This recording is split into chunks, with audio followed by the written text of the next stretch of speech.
Did you know that 56% of American adults are now smartphone owners? It was reported that at the end of 2013, there are more mobile devices on Earth than people. Whether we realize it or not, cell phones have become a part of our everyday life.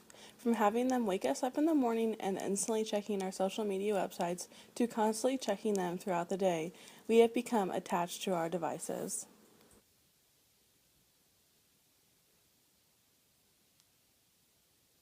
So now, I wanted to look at how smartphones are affecting our relationships.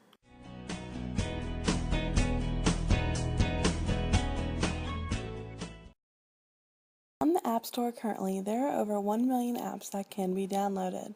With our theory here, I have focused on dating apps, which I have chose a few for the most popular ones to discuss, including Tinder, Hot or Not, and OkCupid. With these apps, you make a profile, usually linking it with your Facebook so you can attach pictures. Then you search people, usually within a 50-mile radius. You can either swipe right or left depending on whether you find these people to be attractive. If you match with someone, you can either then start a conversation or not. Once you put yourself out there, your self-esteem can be hurt though. These apps are based on what you look like, so if you don't match with someone, then most of the time, they don't find you very attractive. According to Maslow's hierarchy of needs, social needs are third in rank. These needs include love, affection, belongingness, and acceptance.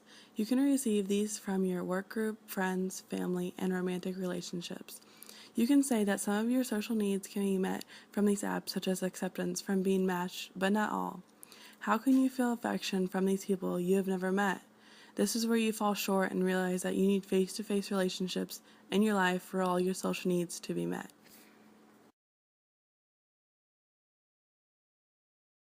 So you start a relationship over one of these apps. You start to feel this affection and belongingness that you need. Does this mean that you should further something more with this person in the app? People can say whatever they want in these apps and ultimately will not have any consequences because they can just block you or delete that app and act like nothing ever happened. You in the end get hurt. You in the end may feel lonelier than you have before because you just shared deep information with someone and now they no longer exist. Your self-esteem gets hurt because you think over and over again what you did wrong. I believe that it is much harder now for people to go and introduce themselves to people these days. People are so fixated on talking on some sort of social media first, so it is now so much more difficult to keep a conversation going in real life since we are so used to hiding behind a screen. These screens are changing how we interact within our relationships and also how we create them. Technology is advancing every day and is continuously becoming faster.